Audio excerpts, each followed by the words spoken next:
Terrifier, for those who don't know, is a 2016 horror slasher film, directed, written, and co-produced by one guy, Damien Leone.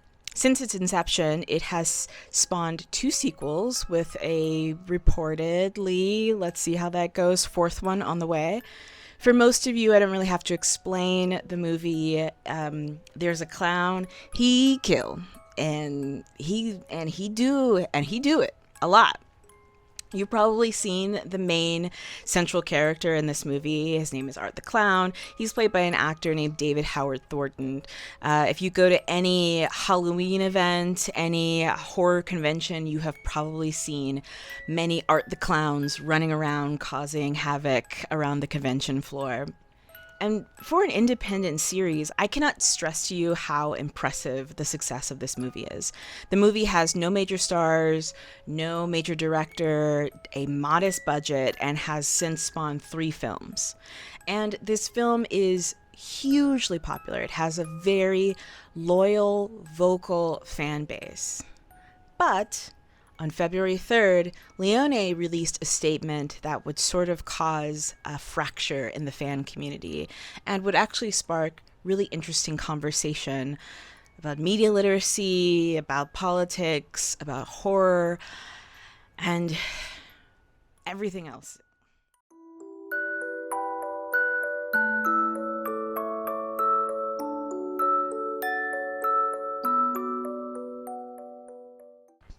Hi, hello, welcome back, or maybe you're here for the first time. If you're here for the first time, my name is Isabella von Ghoul. If you're here again, returning, how are you? You look really good. Did you do something with your hair or something? It looks really good on you.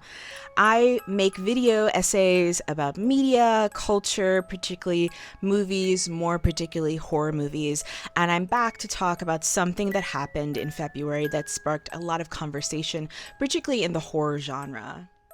I want to make a very important statement regarding the Terrifier franchise. In this ugly political climate we're living in, as most of you know, some of my cast and crew members have a very passionate political presence on social media with extreme and sometimes harsh opinions, which is their right. I'm all for freedom of speech and expression. That being said, Terrifier is not in any way, shape, or form a political franchise. I did not get into filmmaking to become a politician, or promote any political agendas or ideologies, especially through a killer clown movie. I fell in love with horror movies as a form of pure entertainment, and those are the films I like to make. Since Terrifier 1, our cast and crew has and still consist of both Republicans and Democrats, and anyone is welcome to be a part of it regardless of their political affiliations, as long as they're a decent human being. That does for our fan base as well. If this doesn't sit well with any fans or cast, crew members, that is your right, and I respect it. You don't have to buy a ticket, and you don't have to work on these films. Thank you, and I recommend you don't let toxic rhetoric,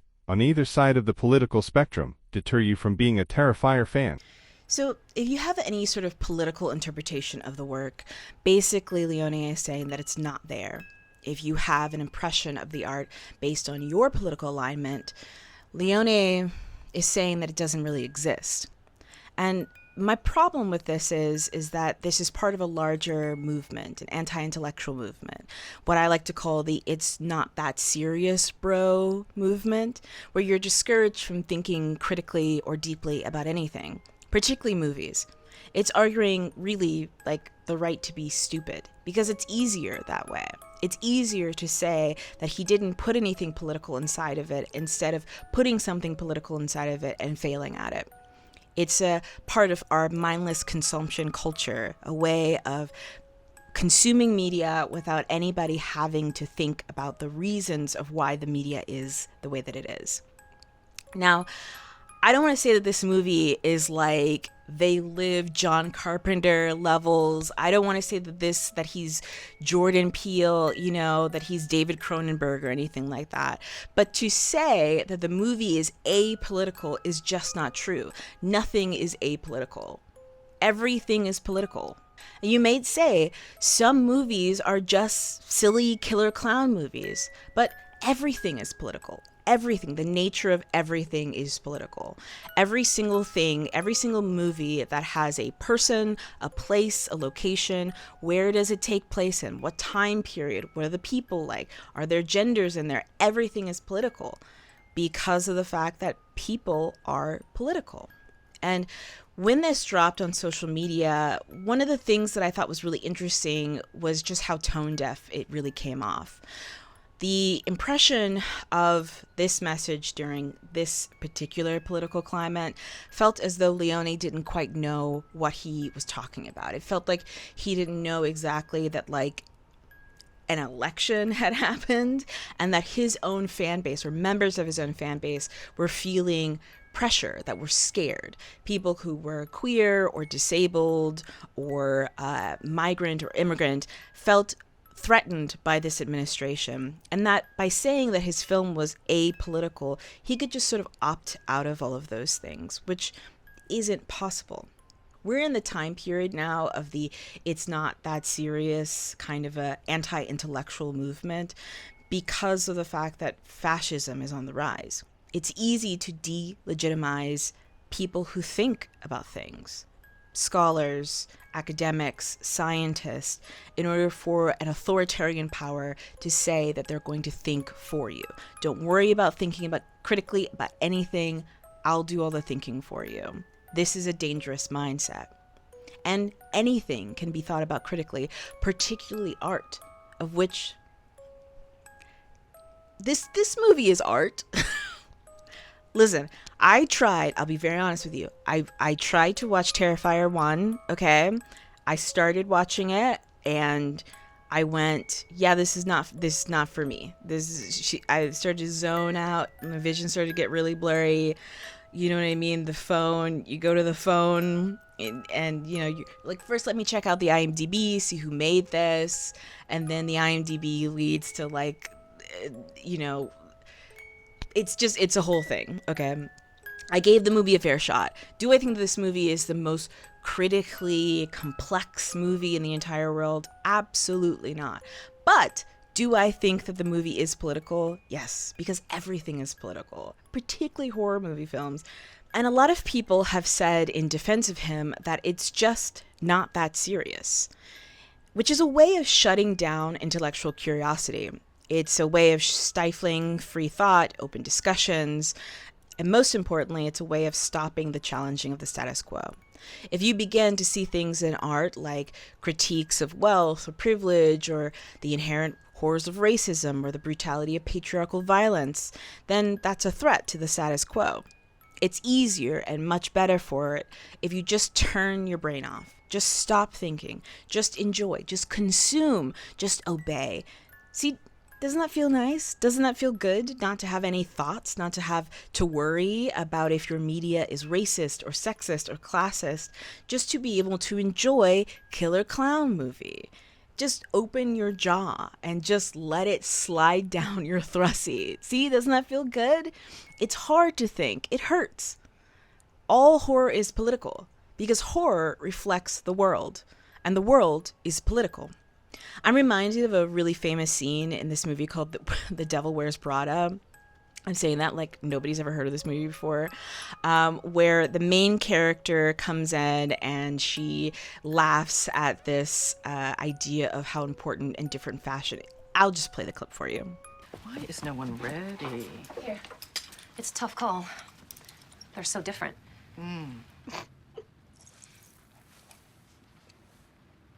Something funny? No, nothing's, it's just that both those belts look exactly the same to me. I'm still learning about this stuff and, This stuff? Oh, okay, I see. You think this has nothing to do with you. You go to your closet and you select, I don't know, that lumpy blue sweater, for instance, because you're trying to tell the world that you take yourself too seriously to care about what you put on your back. But what you don't know is that that sweater is not just blue. It's not turquoise, it's not lapis, it's actually cerulean. And you're also blithely unaware of the fact that in 2002, Oscar de la Renta did a collection of cerulean gowns. And then I think it was Yves Saint Laurent, wasn't it, who showed cerulean military jackets? I think we need a jacket here. And then cerulean quickly showed up in the collections of 8 different designers. And then it filtered down through the department stores and then trickled on down into some tragic casual corner where you no doubt fished it out of some clearance bin. However, that blue represents millions of dollars and countless jobs. And it's sort of comical how you think that you've made a choice that exempts you from the fashion industry when in fact you're wearing a sweater that was selected for you by the people in this room from a pile of stuff. She scoffs at this idea of how everything is political, everything is connected to each other. And it's the same thing for films. Films are not just existing in a vacuum. They exist inside of the context of the culture in which we live. You think you just fell out of a coconut tree? Inside of a political structure, a political culture. So to say that a movie has no politics to it is to say that the movie is made inside of a vacuum, which isn't real.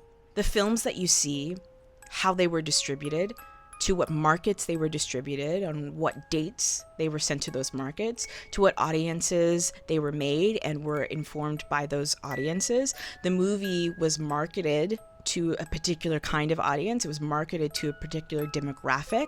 I would say boys from the ages of 18 to 35, or men, whatever. And that's a political decision. The decisions were made. They were made with you and they were made without you.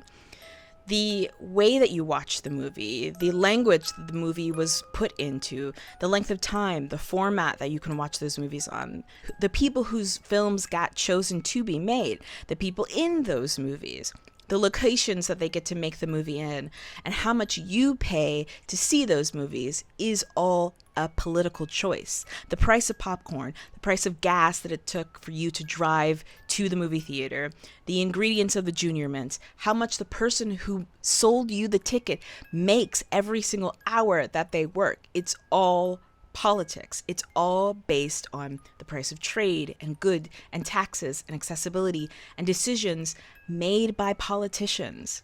All of it. Horror has been political since its inception. Since the early movies of the 1920s and 30s, which reflected the psychological harms of World War I veterans, or the monster movies of the 1940s and 50s, which reflected the fear of the outsider, while the wave of immigration was happening post-World War II, or the science fiction films of the 60s, which mirrored the fear of atomic power and the alien-like invasion of communism, or the films of the 1970s, which reflected the increasing tension between an older generation who was very fearful of the younger generation, or films of the 1980s that reflected the wave of white flight from the cities to the suburbs that resulted as the end of Reagan-era policies, or post 9/11 films of the early 2000s that reflected a nihilistic view of violence and how it was inescapable, including in a place that hasn't seen domestic conflict since like the Civil War or Pearl Harbor. All horror is political, and this isn't new. This isn't some grand woke conspiracy to try to ruin your favorite movies. This is actually a way of getting you to engage with your favorite movies, getting you to see your favorite movies and to parse deeper into those movies and have a deeper appreciation for what those movies are. In this movie, and I don't know why I'm saying this like you've never seen movies before, there's this movie called The Matrix. Have you heard of it? Ha ha, very funny, motherfucker. In the movie, there's the main character, Neo, and he's given the choice between a blue pill and a red pill, right? And the idea is that he can either take the blue pill, where he can go back to sleep and not see anything, or he can take the red pill, in that he would be able to understand how everything is connected. And when you take the red pill, you are able to see the systems that are in place that keep you in a certain mindset. Systems like patriarchy, systems like sexism, racism, classism, and I'm not going to spoil the end of the movie for you, but he makes the right choice. A choice that I think a lot of people wouldn't really make. Because it's uncomfortable. It's uncomfortable to see that everything around you is made of these large systems. That yes, everything, including the entertainment that you enjoy is made inside of a system of patriarchy, sexism, racism, ableism. Yes. But I'm not asking you to look at these films, and I'm not asking you to look at these films like you can't enjoy them. We need more critical thinking nowadays. We need to critically think about everything, to critically look at our media that we're consuming, and to be able to examine it from a particular kind of lens, especially if that lens is not the lens that you normally look at. It's a way of sort of flexing your intellectual muscles. If you can look at a film and say, I'm going to examine this film from a class perspective, or I'm going to look at this film from a racial perspective, it's just a way of examining something that you enjoy from a different perspective. It's not taking away the joy for you. It's actually deepening that joy for you, because you get to appreciate how multifaceted a lot of our art actually is. And we need this right now. We are slipping deeper and deeper into authoritarianism, and soon it'll be harder and harder for us to actually be able to critically think about our media at all. We may have media in the future that has no messaging inside of it about inclusivity or diversity. We may just have movies that you're supposed to turn your brain off to enjoy. And I don't want to live in that kind of reality. I don't want to live in the kind of world where the only movies that I have are movies that I can't think about. I want to be able to analyze what I'm enjoying and what I'm putting into my own mind. And if we get away from that, we're slipping into a place where we're giving away our power, giving away our intellectual ability to think and analyze. And that's very dangerous. So this video is like a little bit different than the other videos that I've made before, largely just because of the fact that I had this on my chest and I just like had to get it off. Like, I've been thinking about it for weeks and weeks and weeks, right? About like, what could I possibly say about this? And as I was watching the news, which is going great.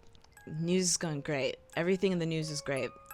I really thought about how important it was for me to say that, yes, all horror is political, because horror is made by people and all people are political, and how important it is for us to look at that, analyze it, think critically about it, and enjoy it. To analyze the media and point out the things that are wrong with it, the things that are problematic, so that we can see if the media that we enjoy actually represents us at all. I wanted to make this video kind of unstructured. It's a little bit off the cuff. I'm kind of like making up things as I go along, which is like honestly kind of stressful. But I hope that you enjoyed it. If you do, please leave a like, hit the subscribe button, leave a comment. I would love to hear your thoughts about this. Love to hear what you think about the anti-intellectual movement, if you've noticed it in your own life. Have you seen the Terrifier movies? Have you seen all 3 of them? Baby, you know that our time on Earth is finite. You know that, right? You know what? I'm not even gonna, no shade if you like those movies whatsoever, babe, no shade. Okay. I would love to hear your thoughts about this. Thank you so much for watching. And I hope that you guys have a great one. Take care of yourself, take care of each other, because the monsters are always closer than we think. Okay. Bye. Bye.